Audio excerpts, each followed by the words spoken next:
Hello everyone, welcome back to my channel. This is সেতু। শুভ ষষ্ঠী সবাইকে। আজকের ব্লগটি থাকছে ষষ্ঠীর দিনে আমরা কি কি করলাম সেটা নিয়ে। So let's get started. পুজো শুরু হয়ে গেছে, ঘর বাড়ি পরিষ্কার হয়ে গেছে, এবার পালা বিছানার বেডশিটটা চেঞ্জ করার। ম্যাজিক। এইবার আমি ম্যাজিকের মতো আবার পিলো কভারগুলো চেঞ্জ করে নিব।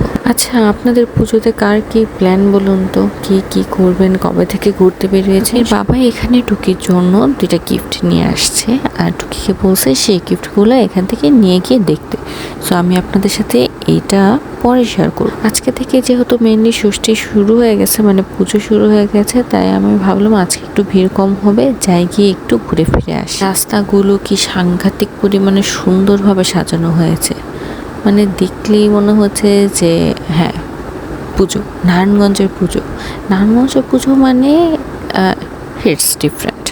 সো আমরা ঘাট থেকে বের হওয়ার পরে যেহেতু টানবাজার পড়ে, তাই আমরা ভাবছি এবার টানবাজারটা পরে দেখবো, আগে একটু দূরেরগুলোতে চলে যাই, যেমন আমলাপাড়া, উকিলপাড়া, ওগুলাতে তো অষ্টমী নবমীতে সাংঘাতিক লেভেলের ভিড় হয়ে থাকে।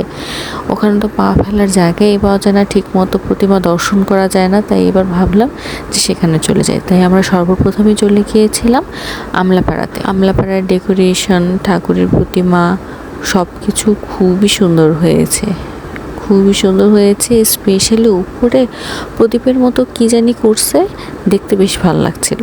আর্টিফিশিয়াল প্রদীপের মতো কিছু একটা করছে, বাট অনেক সুন্দর লাগতেছে। এই প্রদীপগুলো ছাড়াও পাটখড়ি দিয়ে বিভিন্ন কারুকাজ করছে, সেটাও দেখতে একদম মনোমুগ্ধ করছিল।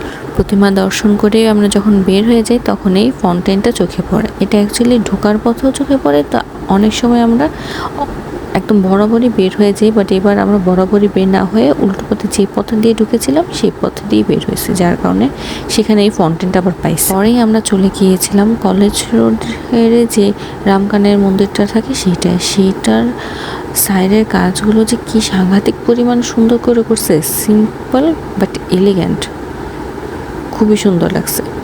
আর উপরে এই যে ঠাকুরের প্রতিমার মতো আর্ট করছে, সেটা খুবই ভালো লাগছে। এখানে আমি আর রাধা একটু স্ন্যাপ নিয়ে নিলাম, তারপর আমরা বের হয়ে চলে আসলাম।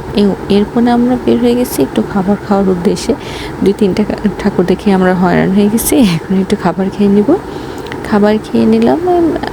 এটা আমার আগের ব্লগে শেয়ার করা হয়েছে, আমি সেম জায়গায় গেছি, ডমিনোসে। সো আর রিপিট করে কিছু বললাম না। বের হয়ে আমরা রিক্সার জন্য খুঁজতেছিলাম, আমরা যাব টানবাজারে গিয়ে আমরা ঢুকে পড়লাম সাহাপাড়ার লাইটিং, ঠাকুরের প্রতিমা, ডেকোরেশন সব কিছুই হয় খুবই ভালো, খুবই সুন্দর, বলার বাইরে, সেটা সবাই জানে।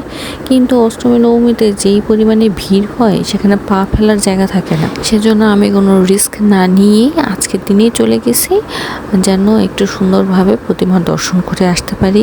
খালি ঢুকলাম আর বের হলাম, মন তৃপ্তি পায় না। তো এই যে শেষ, এরপর আমরা চলে যাচ্ছিলাম। আজকে জাস্ট এই কয়টা ঠাকুরই দেখেছি। এতক্ষণ সঙ্গে থাকার জন্য ধন্যবাদ সবাইকে। আবারও শুভ ষষ্ঠী। Thanks for watching.